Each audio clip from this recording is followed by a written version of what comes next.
If you're wondering which monitors for photo editing are worth your money, stick around. After we run through each product, I'll give you my personal take. Would I buy it or would I skip it? No fluff, just my honest opinion. Let's get into it. Asus ProArt PA27JCV. This thing packs a 5K resolution so dense you couldn't find a pixel with a microscope, making your photos look smoother than a fresh jar of peanut butter. But, and it's a big but, the matte screen coating can look like someone sneezed Vaseline all over it, and the brightness isn't perfectly even across the display. Would I buy it? Maybe, if I can get over the fact it looks like it has a permanent Instagram filter on the screen itself. BenQ PD3225U. Here we have a fantastic 32-inch 4K screen that gives you deep, inky blacks that are impressive for a non-OLED, and it plays nice with MacBooks without demanding an Apple-sized payment. The catch is its coverage of the Adobe RGB color space is pretty mediocre, so if you're a print photographer, this monitor is basically giving you the cold shoulder. Would I buy it? Yes, it's a great middle finger to the Apple Studio display as long as my photos live exclusively on the internet. BenQ Mobius X32-1X. This monitor is a confused beast. It's a gaming monitor that thinks it can hang with the pros, offering insane brightness and sharp 4K images that are great for editing in a bright room. However, its local dimming creates a blooming effect that looks like your subject has a heavenly aura. And honestly, it costs way more than it should for this identity crisis. Would I buy it? No. This monitor is trying to be a jack of all trades and ends up being a master of none for photo work. BenQ PD2730S, another 27-inch monitor with a glorious 5K resolution that makes every pixel on your high-resolution photos stand at attention, and its color is super consistent from edge to edge, so you're not playing guessing games. It's not the brightest kid on the block with its 400 nits peak brightness, and it's definitely geared more towards photographers who live the digital life rather than the print one. Would I buy it? Yes, if my main goal is to count the individual pores on someone's face with stunning clarity on screen. The BenQ PD3220U. This is the sensible, budget-friendly dad of the group. A 32-inch 4K monitor that delivers great color accuracy for the sRGB space without making your bank account cry. It is an older model though, and its younger brother, the PD3225U, easily outshines it in brightness and contrast, making this one feel a bit last generation. Would I buy it? Yes, it's the perfect, I'm on a budget but still want to look like I know what I'm doing monitor.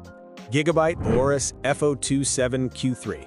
This thing's QD OLED panel makes colors pop so vibrantly for your photos, it's like your images are on a sugar rush, but the text clarity is kind of fuzzy, so your file names might look like they've had a few too many drinks. Also, if you have a window open, be prepared for blacks to turn a weird shade of purple, which is not exactly ideal when you're trying to nail that perfect shadow detail. Would I buy it?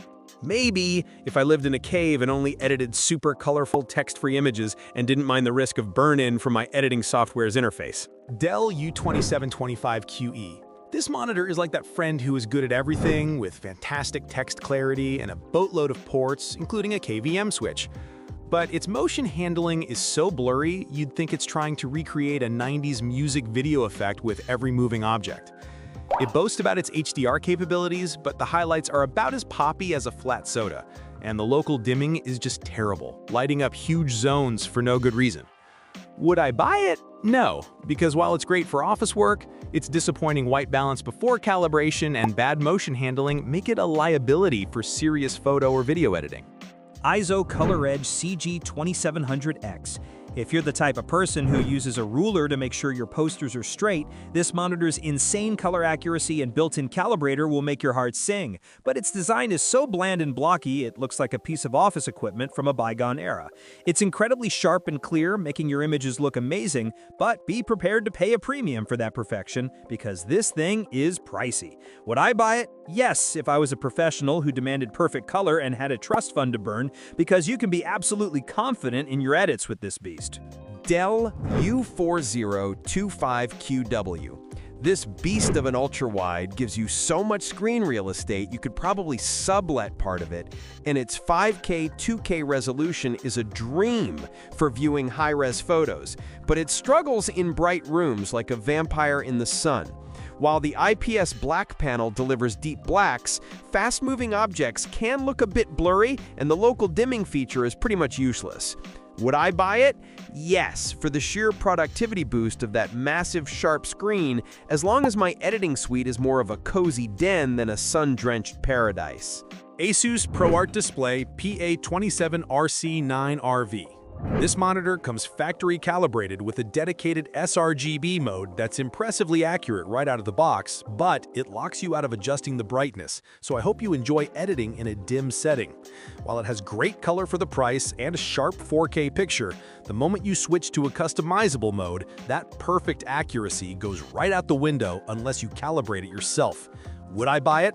Maybe. It's a fantastic budget option for creators, but being stuck with low brightness in the most accurate mode is a bit like being given a sports car that you can only drive in first gear. LG 45GX950A-B. This thing is a 45-inch OLED beast with a wild 5K 2K resolution, giving you insane detail and perfect inky blacks for your photos. And the sRGB mode is impressively accurate right out of the box.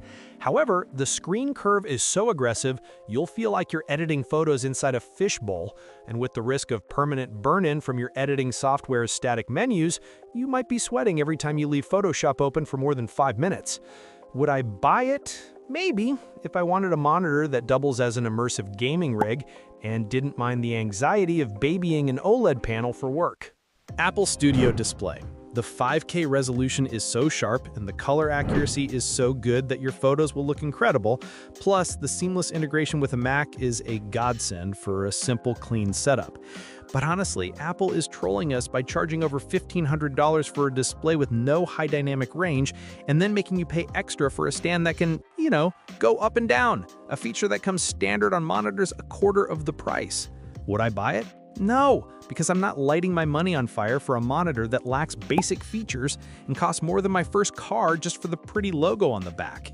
Dell S2725QS. This is the no-nonsense hero we need. A 27-inch 4K monitor with fantastic color accuracy and sharp visuals that doesn't require you to sell a kidney to afford it.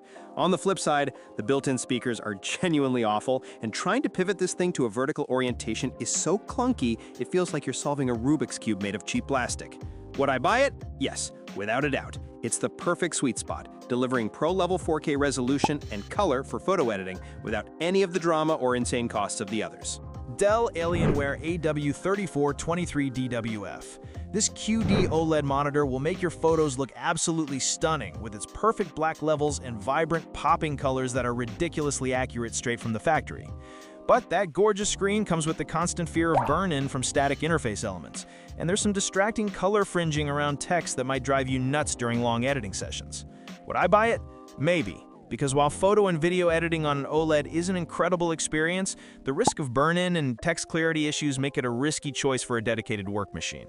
LG 49GR85DC-B. This absolute unit of a monitor gives you so much screen real estate, you can practically see your entire photo editing timeline from birth to death. And its Adobe RGB coverage is pretty decent for your professional-looking cat photos. But honestly, the text is so blurry, I feel like I need glasses. And the local dimming is so bad, it creates more blooming than a botanical garden in spring, which is just a nightmare for dark scenes.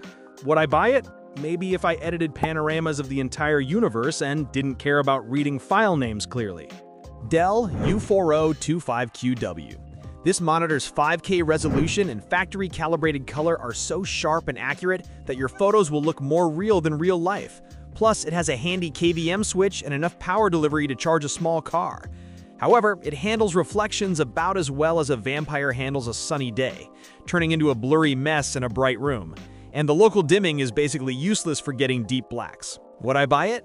Yes, if I lived in a cave and wanted to edit photos with pixel-perfect precision without ever needing to calibrate a damn thing.